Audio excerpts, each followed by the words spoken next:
ಇವತ್ತಿನ ಏನು ಮುಂಬರುವ ದಿನಗಳಲ್ಲಿ ಬಜೆಟ್ ಮಂಡಿಸಬೇಕು ಅಂತ ಸಿದ್ದರಾಮಯ್ಯ ಹೊರಟಿದ್ದಾರೆ. ಇದಕ್ಕೆ ನಾವು ಹೇಳೋದಿಷ್ಟೇ, ನಮ್ಮ ಮೈಸೂರು ಸಾಂಸ್ಕೃತಿಕ ನಗರಿ, ಈ ಸಾಂಸ್ಕೃತಿಕ ನಗರಕ್ಕೆ ಬೆಂಗಳೂರು ಅಷ್ಟೇ ಜನಸಂಖ್ಯೆ ಜಾಸ್ತಿ ಆಗ್ತಾ ಇದೆ. ಅದಲ್ಲದೆ ತಾವೀಗ ಗ್ರೇಟರ್ ಮೈಸೂರು ಅಂತ ಅನೌನ್ಸ್ ಮಾಡ್ತಾ ಇದ್ದೀರಾ. ಈ ಗ್ರೇಟರ್ ಮೈಸೂರು ಮಾಡಿದ್ಮೇಲೆ ನಮಗೆ ಸಿಕ್ಕಾಪಟ್ಟೆ ಹೆಚ್ಚಿನ ಅನುದಾನ ಬೇಕು. ನಮಗೆ ತಿಳಿದಿರುವ ಹಾಗೆ ನಮ್ಮ ಸ್ವಂತ ಇಂಜಿನಿಯರಿಂಗ್ ಸರ್ಕಾರದಿಲ್ಲ, ಇಲ್ಲಿ ಇಂಜಿನಿಯರಿಂಗ್ ಕಾಲೇಜ್ ಬೇಕು. ಮತ್ತು ಎಲ್ಲ ಕ್ಷೇತ್ರದಲ್ಲೂ ಟ್ರಾಮಾ ಸೆಂಟರ್ ಮಾಡಿ, ಯಾಕೆ ಹೆಚ್ಚಿನ ರೋಗಿಗಳು ಜಾಸ್ತಿ ಆದ್ದರಿಂದ ಇಲ್ಲಿ ಏನಾಗುತ್ತೆ ಅಂದರೆ, ನೀವು ಮೇಡ್ಗಳ್ಳಿ ಅಂತ ಒಂದು ಟ್ರಾಮಾ ಸೆಂಟರ್ ಮಾಡಿದಿರಿ, ಇಡೀ ಮೈಸೂರು ಜನ ಅಲ್ಲಿ ಹೋಗ್ತಾ ಇದ್ದಾರೆ. ಮತ್ತು ಅಲ್ಲೊಂದು ಡಿಸ್ಟಿಕ್ ಆಸ್ಪತ್ರೆ ಮಾಡಿದಿರಿ, ಅಲ್ಲಿ ಮೈಸೂರು ಮಂಡ್ಯ ಇಬ್ಬರು ಹೋಗ್ತಾ ಇದ್ದಾರೆ.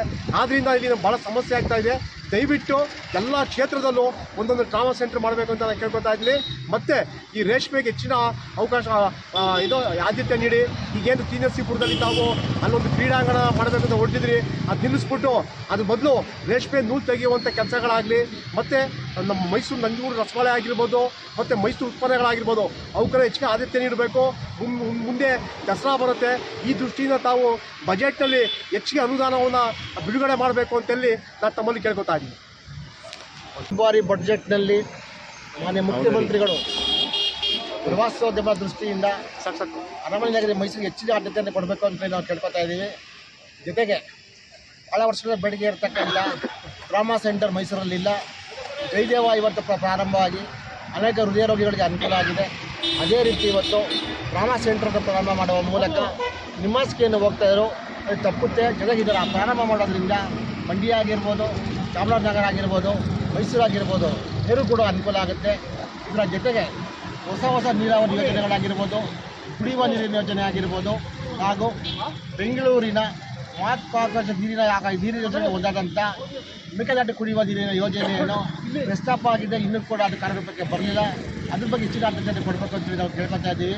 ಇದರ ಜೊತೆಗೆ ಉದ್ಯೋಗಾವಕಾಶಗಳನ್ನು ಕಲ್ಪಿಸಿಕೊಡುವ ಮೂಲಕ ಈಗಾಗಲೇ ನಿರುದ್ಯೋಗಿಗಳು ಉತ್ತರ ಕರ್ನಾಟಕದಲ್ಲಿ ಸ್ಟ್ರೈಕ್ ಮಾಡ್ತಾ ಇದ್ದಾರೆ, ನಮ್ಮ ಉದ್ಯೋಗಾವಕಾಶ ಕಲ್ಪಿಸಿ ಅಂತೇಳಿ ಅದ್ರ ಬಗ್ಗೆ ಹೆಚ್ಚಿನ ಆದ್ಯತೆ ಕೊಡಬೇಕು ಅಂತೇಳಿ ಕೇಳ್ಕೊತಾ ಇದ್ದೀವಿ.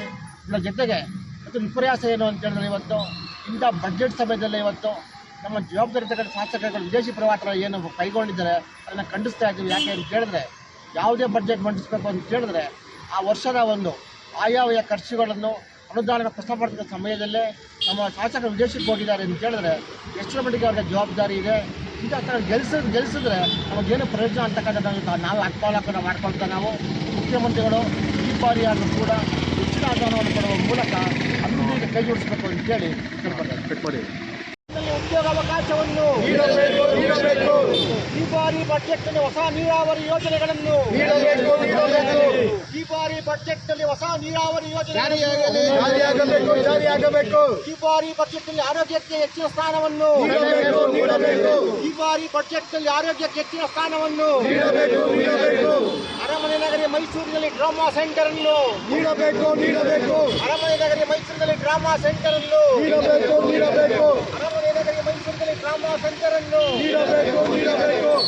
ಮೈಸೂರು ನಗರ ಪಾಲಿಕೆಗೆ ಹೆಚ್ಚಿನ ಅನುದಾನವನ್ನು